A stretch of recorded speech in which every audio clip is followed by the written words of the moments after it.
sit, but like, you know, we sit for hours all morning and back in the green room, it was just like, hey man, you want to sit down? And I'm like, no man, I'm good. He's like, all right. I'm like, do I look like I need to be sitting? I probably need to go run some laps. But let me ask you guys first. When you guys made this movie, when was the moment you realized that the chemistry the two of you had was just on and popping? That it clicked, that this was going to be interesting? I think it was during our first chemistry test. We went and had an audition. It was called a chemistry test, see how the two actors reacted to one another. And I think we knew then that we just really clicked. Yeah, we did this audition together. It was like 8 a.m. on a Saturday, and I was very tired, and I was very nervous. Like a worldwide press tour. Yeah, I just come from, and you had also just come into town, and so you know.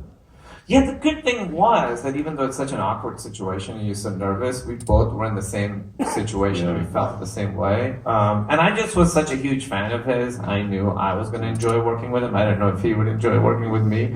But I knew I was very excited to do this with him. He knew, because we were kind of communicating through a mutual friend. We had a very close mutual friend. And so we had gotten some info on one another, and we kind of knew what we were expecting, and all good stuff. And so I was excited to meet him. I think he was excited to meet me, and we were very much on the same page and wanted to accomplish the same thing. Both get this job, to do this film together. Tell me about something that we did not see on screen that happened on set that we might find to be hilarious, because there was so much hilarity on screen. I can only imagine what was going on when the cameras were off. Is there anything that stands out? Pranks, shenanigans? Who's the hooligan? Do you know any pranks? No, we didn't really prank each other. No, I don't know why people always think sets are like full of pranks. George Clooney has fucked it up for all of us. It's hard work. It's a lot. You're working, you know, every time you see a movie where it's nighttime, everyone on screen is like super tired. It's 5 a.m. They've been shooting like that for days and days and days. Right. So when the camera's not rolling, you know, I don't think I'm like finding whoopee cushions. we spent a lot of time just like this tiny little car. Yeah, we were in it's a Leaf, you know, it's a small car. We sang a lot. We did personal stuff. But he would, every once in a while, I'd be singing a song and I'd turn and he'd be videoing. Right? I remember I have this video. I have a video of him like singing and then he sees me and he's like, don't post that. You were singing, I think you were singing like NSYNC or Backstreet Boys or something. Oh, really? Yeah. You want to do a rendition of it really quick? It was. I have that. I have the video. I'll find it. You won't see it. Instagram later on tonight. Watch. He's now got blackmail material. How many times did you ditch craft services to chow down on the candy collection that he had in his Uber ride? Because as far as Uber drivers go, that man had everything. No, we didn't really. Coffee Crisp, which is the Canadian candy that we run. I gave it up years and years ago, but I love Coffee Crisp. One person clapping. There's a Canadian. The Canadian with the coffee crisp right over here. Right over Yeah. Oh, they're the best. You guys don't know what you're missing. It's really good. Yes. Yeah. I mean, the hard thing is, you know, on set, stressed out, and I just want to eat a lot, and I usually try and pace myself by whoever I'm working with, and Mr. Batista here is eating 6 meals, and I'm like, I should eat 6 meals. Terrible idea. It's going to different parts of our bodies, that food. I get hangry, and they're warned in advance that I get hangry. Right. And I have like a certain dietary restriction, so it's like, you know, every hour somebody's showing up some food. You're sure you're not hungry? We don't want you to get hungry. We know what happens when you get hungry. So tell me about a hangry breakdown that happened in the car. You know, in that small confined space you spent so much time in. I don't remember. Do you remember any hangry breakdowns? No. I do remember struggling with a few things. This is why I love this dude. But I would struggle with things, and I'd get inside my head like nobody else. And there's certain things, like when I couldn't get stuff out, I get frustrated with myself. And more than a few occasions, he was like, no, calm down, you got this. Well, I mean, you know, it's a stressful situation. We got like a lot of dialogue, and we're both in every scene. So if you think about it, like for 2 months every day, 14 hours a day, we're like together. It's mentally, it's exhausting. It is exhausting, but it was also really, really fun. We really had a great time the entire time. We had a lot of fun. We had a lot of freedom. A great director. I actually wish that he was here with us. He's really an interesting guy. Yeah, no, there were moments when I saw, and this is how deep this movie is, and this kind of leads to the last question that I want to get to for both of you. There were moments in this movie that I saw like nods to other great directors. Like I asked you earlier during one of the fight scenes, actually in the veterinary clinic, you saw that, they're covered with dog food and whatever else they're covered with. And there's a moment when all the shooting stops and it gets very, very quiet, and there's this John Woo type moment. Yeah, with the birds.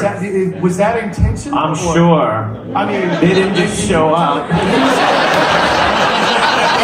I was just like, baby Jesus. Well, I was saying I didn't know for sure if it was, but I wouldn't be surprised because our director Michael Dowse his knowledge of film is really impressive. Right. Like really, like obscure film across the board. It's just knowledgeable. And really knows a lot about action movies. Like he understands action movies in a way that I genuinely don't. Like he has this like encyclopedic knowledge of action movies. So when we were about to do this, he sort of gave us a list of movies to watch to compare tones and stuff.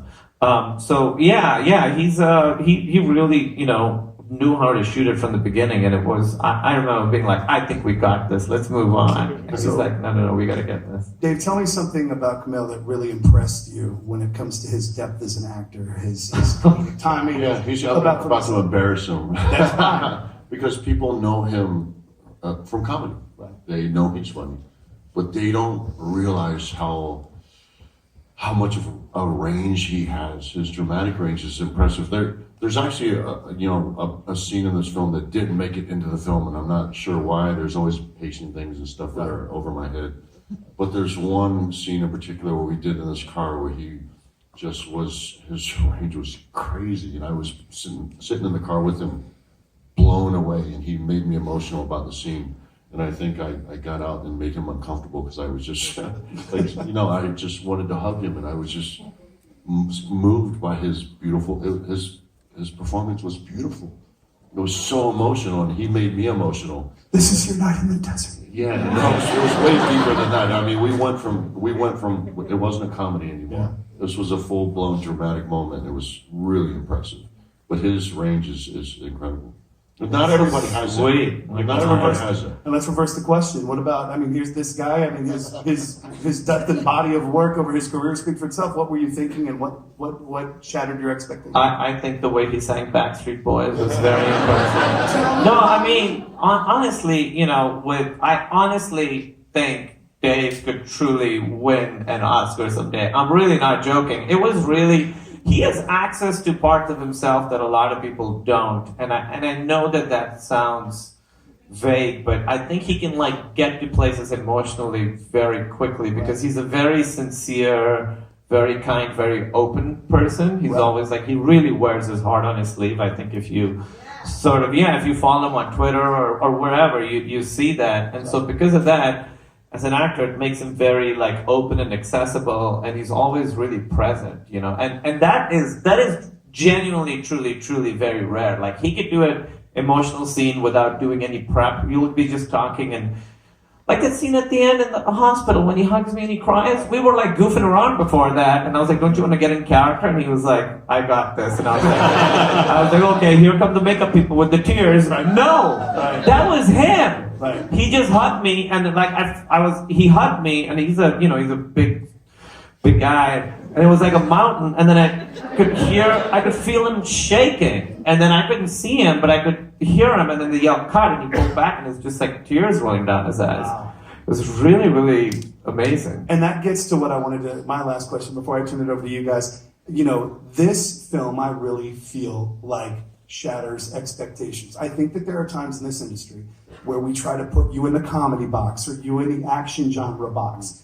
And this film manages to kind of defy conformity. What do you hope that people take about you individually as actors and take about this body of work that is this film when we go on from here? Once it opens in a few months, once it gets up, what do you hope that people will take from it? I think, I hope that what sets us apart is, and we've talked about this week, and I think when you see comedies, see action comedies, and if they're good, and there are a lot of good ones, and you leave a theater, you think that was funny. I laughed my ass off. It was worth the $40, whatever I spent. And you go on with your life, and you continue on. You just don't really talk about. But what I hope sets us apart is you leave this film with the same feeling. It's definitely worth the money. Laughed my ass off. It was great. But then actually start discussing the movie. Start discussing the subjects and the topics, the underlying messages in this film, because there are a lot. If you pay attention, there are a lot. And I didn't really think of it while we were filming, but after the fact, I really started to notice. And every time I walk away from the screen, I pick up on something else, and there's some type of kind of subliminal message in this film. It really is stuff to discuss and talk about. And I think it gets you connected to the film. I think that's what's going to set us apart. I hope so. I mean, there's a lot of things in it, honestly, that, as Dave was talking about, but one of the things that's really exciting to me is it's two guys talking about what it means to be a man. And we're in a time where like masculinity is really being examined in a way that it should have been a long time ago, because we've seen that, let's be honest, men have ruined the world. You guys live in DC. And I think a lot of the problems of the world, I really believe this, come from men not being able to be in touch with their own feelings and process their own feelings or know how they're feeling. And so that's kind of what we wanted to talk about in the movie, is that a lot of men only feel comfortable expressing anger and aggression. And I think a lot of that comes from them suppressing their feelings. So it's a fun, big, action comedy. It's funny, it's fun to watch, but I hope that that's one of the things that sort of that people think about. That's awesome stuff. The chemistry, I really think, between the two of you is tremendous. You make each other funny, and funnier. You're naturally hilarious. You make this man unbelievably. He's really funny. I mean, I was like, wow. The entire movie. So, questions. Who's got one? We'll start with you right here, because I love. Yeah. There's a lot of different versions of every scene. We always had a great foundation with the script. I mean, it was a very solid foundation. But then some things we just found as we were bouncing off one another, and some things were just by accident. Some things were just sparked by a little thing, a little look, and they just built into bigger things. And some of them were from from Kumail's buddy Jared Logan, who was also writing. Very funny comic. So he was actually on the sidelines watching us perform, and things were popping into his head, and he was screaming out alternative lines for us to use. I mean, the part where we were in the car and we're arguing about like switch to gas, all that stuff. None of that was in the script. That was all. That was all in improv. It was just all, and it was really because I think I started saying stuff that was just stupid. I just didn't even think it was really funny. I thought it was just awful. It was just stupid things to say, because I couldn't find anything. I couldn't think of anything witty and funny to say. So I thought this is really stupid, and they'll never use it. But they actually did. And I don't, to me, I don't even find it particularly funny. I don't find myself funny. But when I watch the scene and people are laughing, I'm like, God, thank God. Stick your question. I saw your hand pop up. Stand up. They'll bring a mic to you. Here comes Eric. That's the wingman right there, Eric. Just so y'all know. Hi, I'm Mindy. I'm from Potomac, Maryland, and I love the movie. I felt like women can enjoy it just as much as men. I thought it was absolutely hysterical, and especially love the scene in the sporting goods store. I could have watched that forever. Oh, thank you. But I was wondering, because I feel this will probably be so successful, if there were any other projects in the works that you guys might plan on being in the future. And my part 2 question is, if I didn't ask on opening of Endgame, if at some point I can get a picture of Dave with my children. Thank you. Yeah, it won't be tonight. It's going to be in a few years. If you wait till the end, we'll all take a picture together. We have time for 2 So the more question was, what was the question? Oh, what was that? Are we going to do something together? We would love to work together. We don't have anything exactly. No, we were talking about it. Obviously, we would like to do a sequel, but sequels always depend on the success of the first film. But we've been throwing around ideas that we thought would be kind of funny for a sequel. But otherwise, I would like to do. I drive a potato. I would like to do. For one, I have a project that I'm still going to pitch to this guy. I can't wait to hear it. I've been promising to pitch this project to him for months. But also, I would like to do more drama because I want the world to see this cat's dramatic range. It's ridiculous. Yeah, no, we would love to work. You know, it's weird. Now people are like, oh, these two already work together. Why are they doing it again? But back, you know, they used to do that. There would be like sort of duos who would do a bunch of different movies together, and it's sort of like now it's kind of weirdly frowned upon or something. I thought that was great. Well, shatter the expectations. Who's next? Edie, me. Oh, look at how right in front. She's very, very. Stand up. Okay, there you go. She's just very enthusiastic. There you go. She's got a microphone for you. Tell us who you are, where you're from, and then fire away. Hi, yes, I'm Tanya Dollinger. I'm from Alexandria, Virginia, originally from Ohio. I'm a Buckeye, like Iowa, similar. Cool. She's done her research. I love you. I follow you, of course. Yeah, thank I'm you. just very curious. You know, when you guys do a film like this, some of it's more different for you, Kumail, than you did, right? So, of course, like all the stunts going on, what did you do to prepare? What special things did you do? I'm curious if you took Uber rides, did you take Uber pool? I've never done that, but did you do that? How did you prep for the And roles? Did you I would rather practice die than take Uber pool. Wow. I agree. Did you practice stunts? Did Excuse you me? do on stunts in film? Well, I mean, you know, so the stunt stuff itself I didn't do. I honestly didn't really prepare for all the physical stuff because I had never thought about it. I was like, oh yeah, you just run and then you jump or whatever it is. But then as soon as I got to set and started working, I realized that it's actually very challenging and I have no idea how to do it. So I had a great sensei right here. He's obviously very, very good at that. And so watching him, I learned a lot. But I honestly, I was very naive. I didn't prepare, and now like I want to get better at it. I really want to do more of it. Yeah. And I don't do my own stunts either. I have a very quality. I like to do a lot of my fight scenes, but you know, they're one thing, stunts are another. Like there's been films where I've been set on fire and it was not me. It was I don't want to be set on fire. I don't want to jump off buildings. I don't want to crash in a car. Like I don't want to do any of that stuff. But I'll do my fight scenes. I'll run. I'll jump. I'll fall off of very low level things. No, I don't do. If it's a stunt, that's one thing. And I'm not a stunt man. I don't want to do stunts. Yeah, and I want to shout out my stuntman, Hassan Minaj, who was really, really We've got time for one more question. Let's go over here because I feel like I'm being unfair to this side of the room. To the side of the room. Sir, right here on the end. Eric, over here. What's your name? Where you from? Ask a question. Fire away. Wait, can I ask real quick, how many people are here for AwesomeCon? So you guys from out of town then? For AwesomeCon? Is it like, it's like a big what is it? It's like Comic-Con. It's like a Comic-Con, but in DC? Only it's more science, right? Oh, cool. Oh, it's okay. That's great. Go ahead, sorry. They have actors. I just wanted to get the vibe. Got it. My name is Mark. I'm from Frederick, and my question is more for Dave. Endgame just opened Friday, and Wait a minute, what was that? Endgame opened today or last night. Never heard of it. What was that? We don't follow indie cinema. Is that the DC universe or?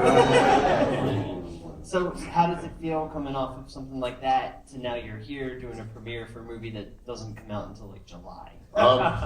That's the thing. I could have been at the premiere last week or Monday, I believe it was. But I was promoting this film. I'm really proud of this film. I think this film is I'm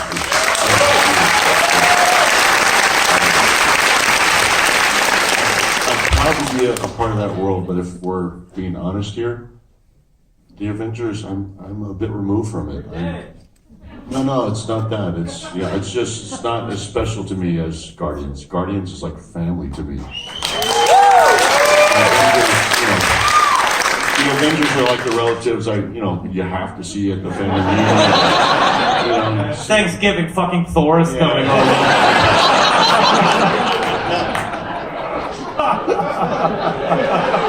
So dramatic. How hard is it to work with Groot? I'm great. I'm more of a fan. I'm not, as far as being a performer in it, really removed from that. As far as being a fan, I'm going tomorrow. I'm excited as hell to see it. I can't wait, but it's not like family to me like Guardians is. Right. Did you see it?